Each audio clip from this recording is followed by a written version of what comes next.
হাত্তা ইয়াসমা কালামাল্লাহ সুম্মা আবলিগহু মা'মানা। হে নবী, ওরা যখন কোরআন শুনতে আসবে, যারা মুশরিক, আপনি তাদেরকে নিরাপদে কোরআনে কারীম শোনার ব্যবস্থা করে দেবেন। এটা শোনার পরে এবং নিরাপদে বাড়িতে পৌঁছিয়ে দেওয়ার ব্যবস্থা করবেন। এই জন্য আজকে যারা এসেছে, শুধু আমরা মুসলমান না, যে ধর্মের লোক, সবার জন্য আজকের এই অনুষ্ঠানে ওয়েলকাম। হাদা বায়ানুল লিন্নাস হুদাল লিন্নাস। মানুষ যারা, তাদের জন্য এখানে বর্ণনা দেওয়া আছে। আমরা সেই আকারে কথা বলবো ইনশাআল্লাহ। যিনি আমাদেরকে নিয়ে আসলেন, খুশি হয়ে বলেন আলহামদুলিল্লাহ। কোরআন যারা শুনতে আসে, তাদেরকে আল্লাহ দুইটা দায়িত্ব দিয়েছেন। এক নম্বরে ফাস্তামিউ লাহু, দুই নম্বরে ওয়ানসিতু। শুনতে তো হবে, চুপ থাকা লাগবে। কে বলছেন বলেন তো? আরো জোরে বলেন। সুতরাং এক নম্বরে আপনি শুনবেন, শুধু শুনবেন তা না, দিলের কান লাগিয়ে শুনবেন। সামিয়া না দিয়ে ফাস্তামিউ, এর ভেতরে কয়েকটা অক্ষর বেশি আছে, এখানে গুরুত্বপূর্ণ শব্দ এটা। এই ছেলে, কথা বলো কেন?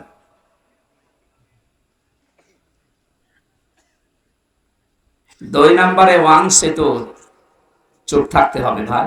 যতক্ষণ আছে এখানে আমরা এক নম্বরে শুনবো, দুই নম্বরে চুপ থাকবো। লাআল্লাকুম তুরহামুন, এখানে আল্লাহর রহমত নাজিল হবে। এটা তো দুনিয়ার কোনো কনসার্ট না, গানের অনুষ্ঠান না। যতক্ষণ আছে ইবাদত মনে করে বসেন। সওয়াব যদি নাও হয়, গুনাহ হচ্ছে না ইনশাআল্লাহ। কি কথা বলেন না কেন? যতক্ষণ থাকবেন গুনাহ হবে। এবার আসেন, আমরা যারা কোরআন কারীম প্রচার করতে আসি, তাদেরকে আল্লাহ কিছু দায়িত্ব দিয়েছে। আমি আন্দাজে তো মাইকেল জ্যাকসনের মতো লাফ দিয়ে উঠে যা তা করে চলে যেতে পারি না। আল্লাহ কিছু দায়িত্ব দিচ্ছেন যে এইভাবে কোরআন প্রচার করবেন। কিভাবে? কিতাবুন উনজিলা ইলাইকা ফালা ইয়াকুম ফি সাদরিকা হারাজুম মিনহু লিতুনযিরা বিহি ওয়া যিকরা লিল মুমিনিন। হে নবী, কোরআনে কারীম যখন আপনাকে আমি দিয়েছি, এটা আপনার উপরে নাযিল হয়েছে। মানুষকে যখন আপনি এটা দিয়ে সতর্ক করবেন, মানুষের কাছে ব্যাখ্যা বিশ্লেষণ দেবেন, তখন আপনার মনে যেন কোনো সংকীর্ণতা না আসে। এখানে হারাজন শব্দের ব্যাখ্যা ফি জিলালিল কোরআন তাফসিরে সাইয়্যিদ কুতুব লিখেছেন এক নম্বরে, হে নবী, আপনি যখন কোরআন প্রচার করতে যাবেন, আপনার সামনে বহু মানুষ এমন আছে যারা কোরআনের বক্তব্য না বোঝার কারণে মন খারাপ করতে পারে। এরকম মানুষ দেশে নেই? এখন দিন দিন আরো বাড়তেছে মনে হচ্ছে। যেটা আমরা কোরআন দিয়ে বলতে চাই, ও না বুঝে আন্দাজে মন খারাপ করে। কোরআনের এই শ্রোতা দেশে আছে, এটা ১৫০০ বছর আগে আল্লাহ জানিয়ে দিয়েছেন। যারা এরকম আছেন, অনেকে মনে করে যে আমার পক্ষে তো আসে না, আপনি সুদ খান, আপনার পক্ষে কোনো আয়াত আছে? আপনার বউ চলে বেপরদায়, আমি আয়াত পাবো কোথায়? আমি কি বানাবো? এটা কোরআনের তাফসীর করতে গেলে দেখবেন আপনার সাথে মিলবে না, তখন আপনার মন খারাপ হবে। বাংলাদেশ সহ বিশ্বের কয়েকটা দেশ আমি গিয়েছি, যেখানে যাই বলো হুজুর আমার বিপক্ষে যেন না যায়। আরে ভাই, কোথায়? আমার বাড়ি কুষ্টিয়া, কোথায় জামালপুর, আপনাকে আমি দেখেছি কোনোদিন? তা আমি আপনার পক্ষে কোরআনের আয়াত না থাকলে আমি কি বানিয়ে বলবো? এই জন্য আপনি চেষ্টা করবো মানে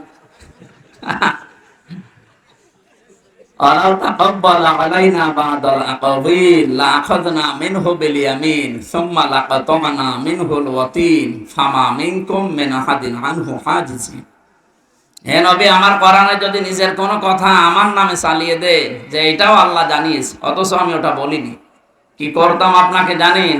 আমি নিজে আপনার ডান হাত চেপে ধরতাম আর কণ্ঠনালীকে ফেলে দিতাম। এ ব্যাপারে আমাকে বাধা দেওয়ার মতো কেউ ছিল না। কত বড় হুঁশিয়ারি দিয়েছেন নবীজিকে, আর আমরা তো কি? এই জন্য আপনি পক্ষে বলার মতো যদি না কাজ করেন, আপনার পক্ষে আজকের আলোচনা যাবে না। সুতরাং কোরআন সংশোধন করবেন না নিজেকে সংশোধিত হবে? আশা করছি আমরা নিজেরা সংশোধিত হব ইনশাআল্লাহ। দ্বিতীয় নম্বরে, কোরআন প্রচার করতে গেলে আপনি দেখবেন আবহমান কাল থেকে এমন এমন নিয়ম নীতি ইসলাম মনে করে মানুষ পালন করে, অথচ ওটা ইসলাম না। আর যেটা সবচাইতে বেশি বাংলাদেশ, ভারত আর পাকিস্তানে, যেটা বেদাত বলা হয়, ইসলাম না, আন্দাজে ইসলাম বানিয়ে দিয়েছে আর আমরা আতঙ্কে মেনে চলে যাচ্ছি। তাহলে এই কথা আল্লাহ জানিয়ে দিলেন যে কোরআনে কারিমের এই কথাগুলো এই মানুষগুলো তখন মন খারাপ করবে, হুজুর তো নতুন কথা বলছে, এই কয়েকটা তো ডিস্টার্ব করছে, ওদের মুখে কিছু লাগিয়ে দেন। এই কথা বলেন কেন? কথা বলবেন না ভাই। আপনি দাঁড়িয়ে আছেন, বসে আছেন, শুয়ে পড়েন দরকার হয়, না বাড়ি চলে যান, কিন্তু কথা বলবেন না। ইশারায় কাজ করবেন, কথা বলবেন। 1 ঘন্টা সময় নিচ্ছে, কথা বলবেন না। পৃথিবীতে 3টা প্রাণীর নাম আমরা শুনি বা দেখি, তারা অন্ধকার ভালোবাসে। বেদাত একটা অন্ধকার। বেদাত কি? কুফরি একটা অন্ধকার, শিরিক একটা অন্ধকার, জুলুম একটা অন্ধকার। এই পৃথিবীর এই 3টা প্রাণী আমরা দেখি রাতের বেলা এরা বের হয়, দিনের আলো এদের ভালো লাগে না। পেঁচা, বাদুর, চামচিকা, এরা দিনের আলো তো দেখেছেন, রাত যত গভীর হয়, অন্ধকার ছেয়ে যায়, তখন বের হয়, হয়ে মানুষের জিনিস নষ্ট করে, কলা নষ্ট করে, ফসল নষ্ট করে, পানির বরজ নষ্ট করে। এদের দিনের আলো, সূর্যের আলো সহ্য হয় না, এই জন্য রাতের আধার বেশি নিয়েছে। ওদের নামও দেখেন আল্লাহ কি দিয়েছে, পেঁচা, বাদুর, চামচিকা। এ নাম শুনেই মনে হচ্ছে যে খুব সুন্দর হবে না? কথা বুঝতেছেন? পৃথিবীতে যাদের ইসলামের আলো, দ্বীনের আলো, কোরআনের আলো সহ্য হয় না, এরাও কিন্তু রাতের আধার বেশি নেয়। এই 15.5 বছরে তারাই জুলুমের অন্ধকারের পথ বেছে নিয়েছিল। এটা একটা নিকৃষ্ট কাজ। পৃথিবীতে সবচেয়ে বেশি আল্লাহ নজর দিয়ে থাকে জালেমদের দিকে। ওয়ালা তাহসাবান্নাল্লাহা গাফিলান আম্মা ইয়ামালুজ জালিমুন। হে নবী, আপনি কি ধারণা করেন যে জালেমদের সম্পর্কে আমার কোনো খবর নেই? এত বড় বিশাল জুলুম চলছে, আমি কোনো খোঁজ রাখি না। না, হাত্তা ইদা ফারিহু বিমা উতু, যখন তারা আমার দানকৃত বস্তুগুলো পেয়ে আনন্দে আত্মহারা হয়ে থাকে, আমি আল্লাহর বিধানগুলো ভুলে যাই, আমার নিষিদ্ধ কাজ যেটা জুলুম, এই দিকে পা বাড়ায়, তখন আমি কি করি জানেন? আখাযনাহুম বাগতাতান। এখানে ফাইল সরাসরি আল্লাহ নিজে। জামালপুরবাসী খুব খেয়াল করে শোনেন, আল্লাহর দান করা বস্তু যত আছে দুনিয়ায়, তার ভেতরে অন্যতম ক্ষমতা, এটা কার দান করা? বলিল্লাহুম্মা মালিকাল মুলক তুতিল মুলকা মান তাশা ওয়া তানজিউল মুলকা মিম্মান তাশা ওয়া তুইজ্জু মান তাশা ওয়া তুদিল্লু মান তাশা। আল্লাহ নিজে জানিয়েছেন, হে নবী আপনি বলেন যে ক্ষমতার মালিক আমি, যাকে ইচ্ছা তাকে দেই, যাকে ইচ্ছা নামিয়ে দেই। ক্ষমতা দেওয়ার মালিক কে? এটা নিয়ামত। এটা কি? এই শব্দের ভেতরে আমরা পেলাম হাত্তা ইদা ফারিহু বিমা উতু। সূরা আনামের 44 নম্বর আয়াতের মাঝের অংশে আছে, যখন তারা আমার এই দানকৃত ক্ষমতা পাওয়ার, টাকা পয়সা, প্রভাব প্রতিপত্তি এগুলো পাওয়ার পরে আমার নির্দেশই ভুলে গেল। ফালাম্মা নাসু মা যুক্কিরু বিহি ফাতাহানা আলাইহিম আবওয়াবা কুল্লা শাই। তাদেরকে যে নির্দেশ দিয়েছিলাম, আমার এই আদেশ নিষেধ যখন তারা ভুলে গেছে, ফাতাহানা, এখানেও ফাইল আল্লাহ নিজে। আল্লাহ বলেন আমি নিজে তখন আবওয়াবা কুল্লা শাই, বাবের বহু বচন আবওয়াব, যত দরজা আছে তাদের শান্তি দেওয়ার জন্য সব খুলে দিলাম। আপনি দেখেছেন 2006 সালে 28শে অক্টোবর যে ঘটনা তারা ঘটিয়েছিল, পৃথিবীর ইতিহাস তারা পাল্টিয়ে ফেলেছে। বহু ইতিহাস জীবনে পড়েছি, কিন্তু এটা আমি কোনোদিন পড়িও নি, কারো কাছে শুনিও নি, যে পৃথিবীতে মানুষ হত্যা করার পরে তার লাশের ওপরে মানুষ ড্যান্স দেয়। না, আমি পাইনি। অথচ 6 সালে এটা আমরা দেখলাম, তখন আমি ম্যাট্রিক পরীক্ষা দিয়েছি। 7 সালে আসছিলাম সিরাজগঞ্জ থেকে, ড্রাইভারের পেছনে বসে আছি, রাস্তার মাঝে দেখে একটা কুকুর মরে পড়ে আছে।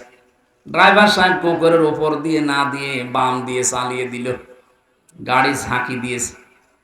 ড্রাইভারকে বললাম আপনি এমন করলেন, এখন তো অ্যাক্সিডেন্ট হয়ে যেত।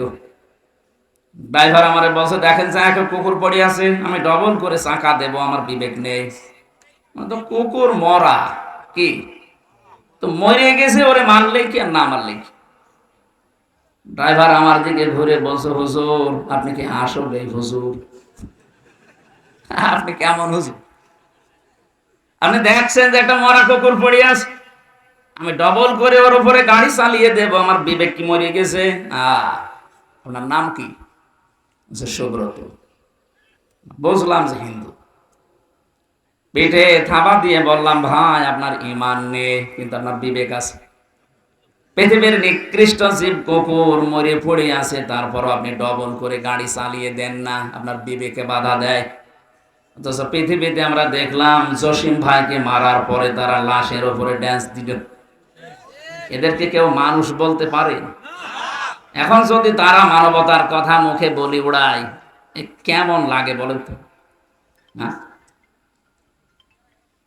আপনি পৃথিবীর ইতিহাস পাল্টিয়ে ফেলেছেন, এখন আবার মানবতার কথা আপনার মুখে মানায়?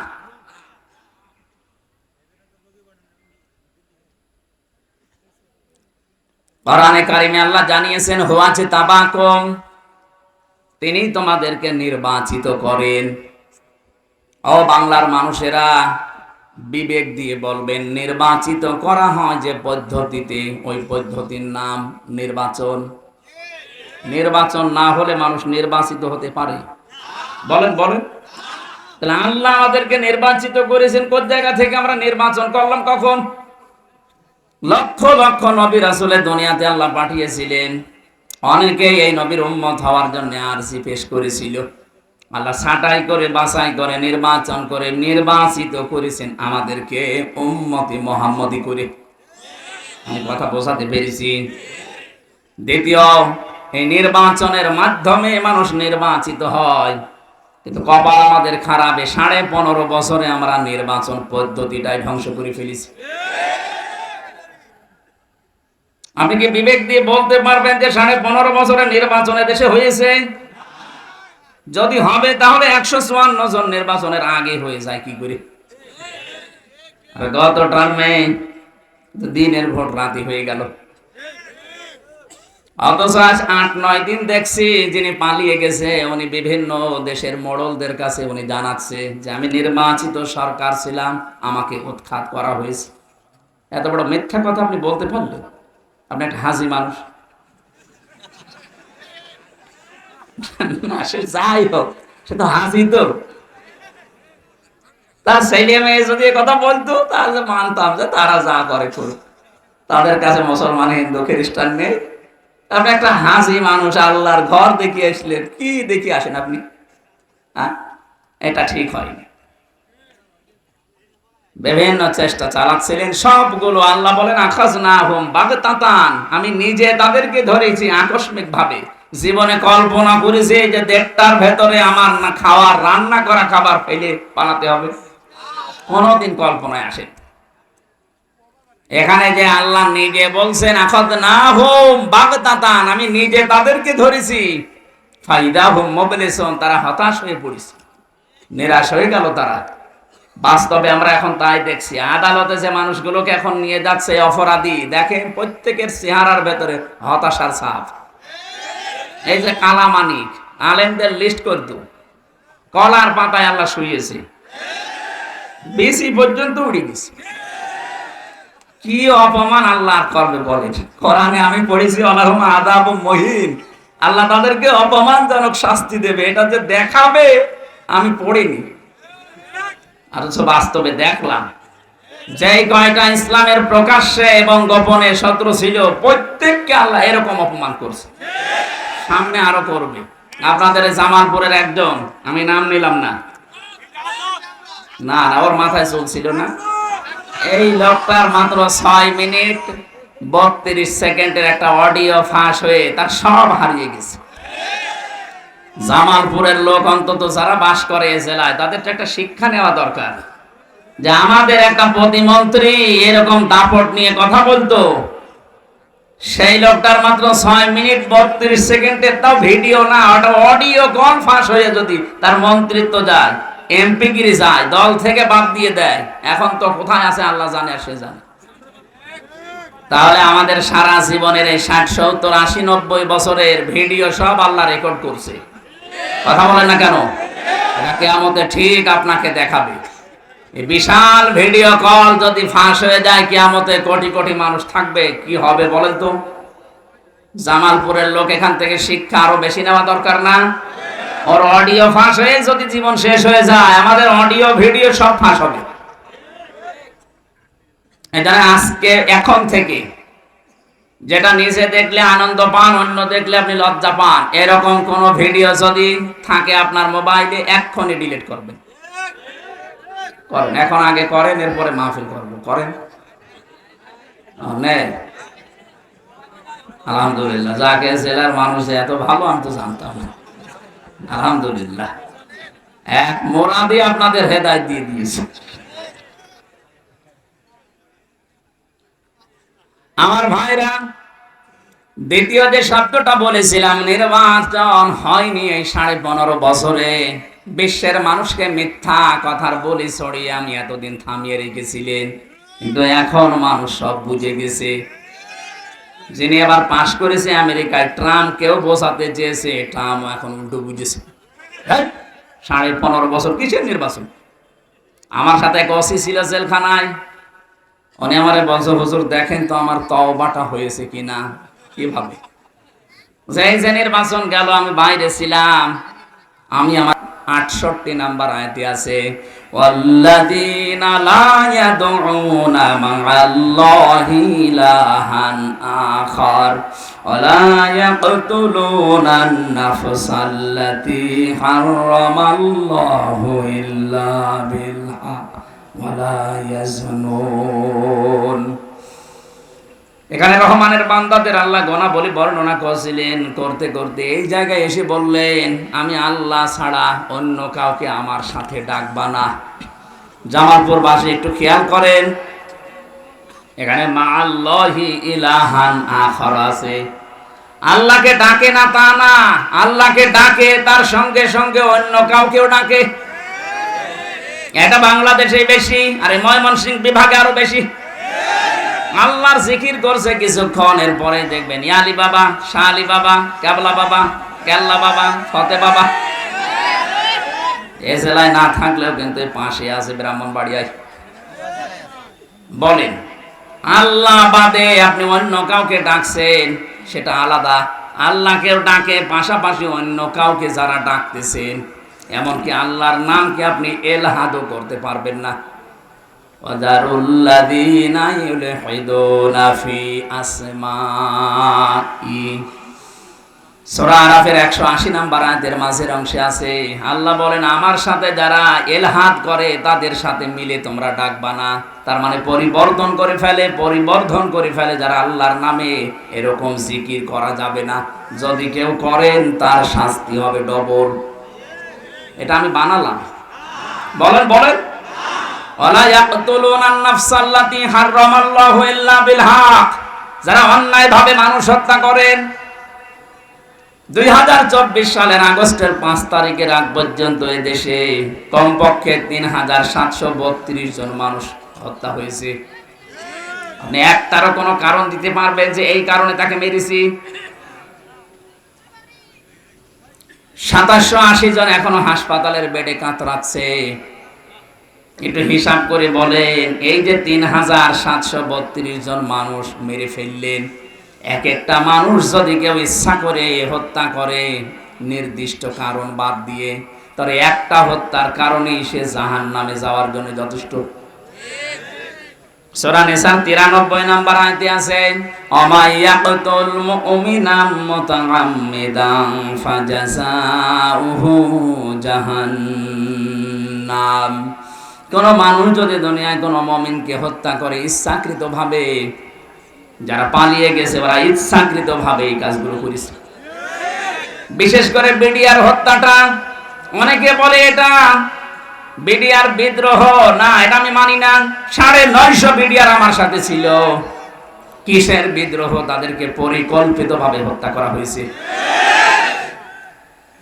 আর 14 বছর তারা বিনা কারণে জেল খাটতেছে। এমন কারণে এই 14টা বছর তাকে যদি শাস্তিও দিয়ে দিতেন, খুব বেশি হলো 7 বছর তার শাস্তি হতো। তারা যে অপরাধ করেছিল, যদি জড়িত থাকার প্রমাণ পাওয়া যেত। কিচ্ছু পাননি, বিনা কারণে মিথ্যা মামলা দিয়ে 14 বছর তাদেরকে আটকিয়েছেন। রাতের বেলা তাহাজ্জুদ পড়তে উঠতাম, দেখতাম এই মানুষগুলো একটা আর্তনাদ করতো, আহ! এই শব্দটা আমার মনে হয় আরো সে চলে গেছে। জালেমের পতন এমনিতেই হয়নি, বহু মানুষের আর্তনাদ, চোখের পানি, এগুলো সব দীর্ঘশ্বাস লেগে আছে। আল্লাহ তাআলা এই জন্য সূরা ইব্রাহিমের 42 নম্বর আয়াতে জানিয়েছেন, নবী আপনি কি মনে করেন যে জালেমদের সম্পর্কে আমার কোনো খোঁজ খবর নেই? কে বলেছে?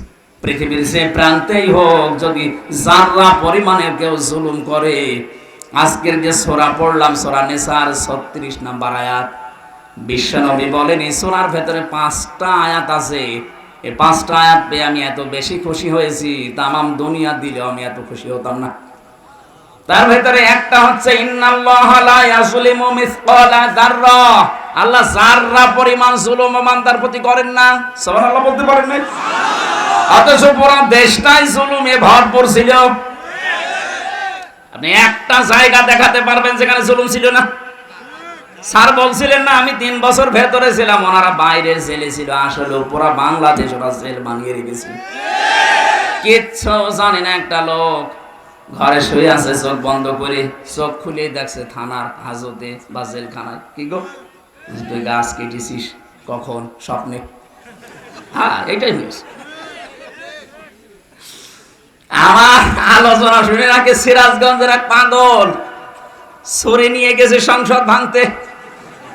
ওরে পুলিশে ধরার পরে কি বলে, সংসদ ভেঙে ফেলবো। সংসদ ভেঙে ফেলবে, সংসদ ছুরি দিয়ে ভাঙা যায়, বোম মারলে ওড়ে না।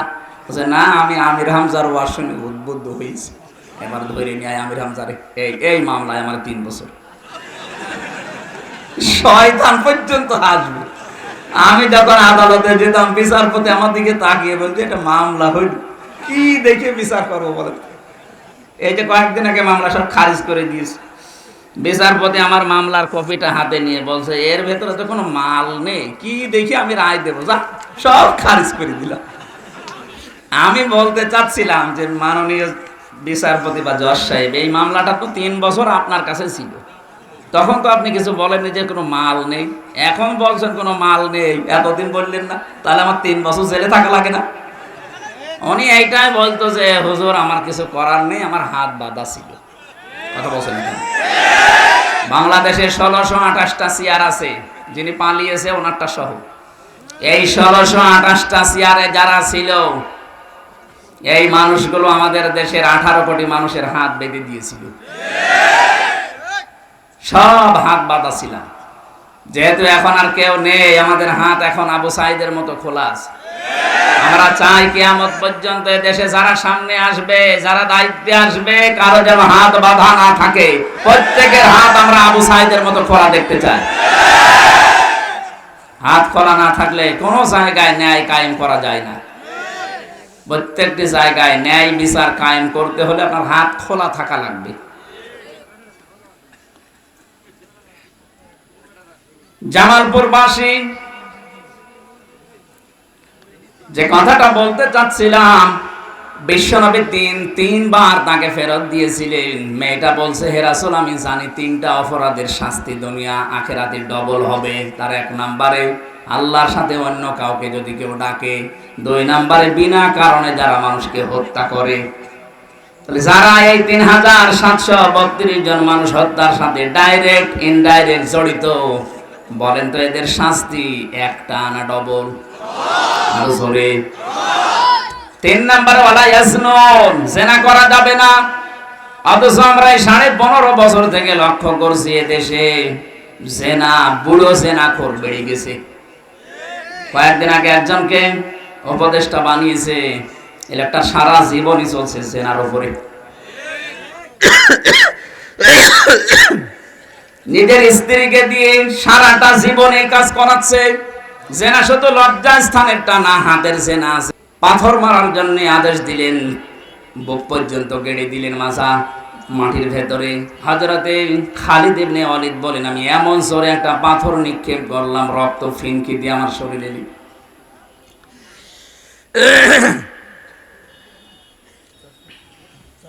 না জ্বর তো, গা ঘামছে, এই জন্য কেমন লাগছে, পাখা মাখা হলে ভালো হতো কিছুক্ষণ, 5-7 মিনিট একটু বাতাস দিলে। এই যে এটা দিয়ে দিতে পারেন ভাই, কোনো বাচ্চা মাচ্চা নেই না? এই ছেলে, এখানে আসো তো কেউ, 2-4 মিনিট দিলে হবে। দা হ্যাঁ না না না, দাও 2-4 মিনিট দিলে হবে, ওই হবে স্যার, ওই হবে। পাখা কেউ পারলেন সুবহানাল্লাহ আলহামদুলিল্লাহ লা ইলাহা ইল্লাল্লাহ সুবহানাল্লাহ আলহামদুলিল্লাহ লা ইলাহা ইল্লাল্লাহ লা ইলাহা ইল্লাল্লাহ মুহাম্মাদুর রাসূলুল্লাহ। এমনিতে স্বাভাবিকভাবে জেলে থাকলে বা জেলা কারাগার যেগুলো, এখানে ভালো আছে, বাইরের খাবারও ঢোকাতে দেয়। কিন্তু আমার এদিকে ছিল ফাঁসির কন্ডেম সেলে এবং হাই সিকিউরিটি জেলে, যেখানে ভয়ঙ্কর আসামি যারা তারা থাকে। মাওলানা মামুনুল হক আর আমার এত কড়াকড়ি করেছি, খাবার বাইরের খাবার তো দূরের কথা, ওর ভেতরের খাবারই আমাদের দিত সেরকম। 10,000 মানুষের রান্না ভালো হয়, এখানে এমন এমন কিছু খাওয়িয়েছে, শরীর স্বাভাবিক হচ্ছে না। এত চেষ্টা চালাচ্ছি ডাক্তার কবিরাজ না, শরীর আজ 8-10 প্রায় 10-12 দিন হাসপাতালে পড়েছিলাম, এখনো শরীর ভালো না। জ্বর এসেছে 2 দিন, কিন্তু মাহফিলগুলো নেওয়া সব সে জেল থেকে বের হওয়ার পরে, তো এখন না আসলে তো আপনাদের একটা ক্ষতি হয়ে যাবে, আমার একটা বদনাম হয়ে যাবে যে উনি দাওয়াত নিয়ে আসেন। এখন আমি যে পারছি না, আমার কথাও তো মানুষ শুনতে চাচ্ছে না। হযরতে খালিদ বিন ওয়ালিদ বললেন, সি ভৎসনা দিলেন, এইরকম মহিলার রক্ত আমার শরীরে লেগেছে। বিশ্ব নবী ডাক দিয়ে বললেন, খালিদ এ কথা বলবা না, থামো। ঠিক আছে, বসেন, কথাগুলো আগে দরকার, বসেন বসেন। আমি নবী, তুমি নবী না। আমি যা দেখতে পাই তুমি দেখতে পাও না, আমি যা জানি তুমি তা জানো না। জিবরাইল কিছুক্ষণ আগে আমাকে বলেছে এই মহিলার যে অনুশোচনা, এই মহিলার যে তাওবা, এই মহিলার যে তাওবার সিস্টেম আল্লাহ এত বেশি পছন্দ করেছে, কোন জালেম যদি এভাবে তাওবা করে আল্লাহ তাকেও ক্ষমা করে দেবেন। 15.5 বছরে যে যে অপরাধ করেছেন, ওই অপরাধের শাস্তি আগে আপনাকে নেওয়া লাগবে। আপনি অত অপরাধ যদি আল্লাহর কাছে করতেন তা আস্তাগফিরুল্লাহ পড়লে আপনি মাপ পেয়ে যেতেন। আপনি তো অপরাধ করেছেন বান্দার কাছে, আপনি চুরি করেছেন, ডাকাতি করেছেন, ব্যাংক লুট করেছেন, চাঁদাবাজি করেছেন, আয়না ঘর বানিয়েছেন। কথা বলেন না কেন? আমি প্রথম 10 দিন আয়না ঘরে ছিলাম, আমি দেখেছি এখানকার কি ভয়ঙ্কর চিত্র, কিভাবে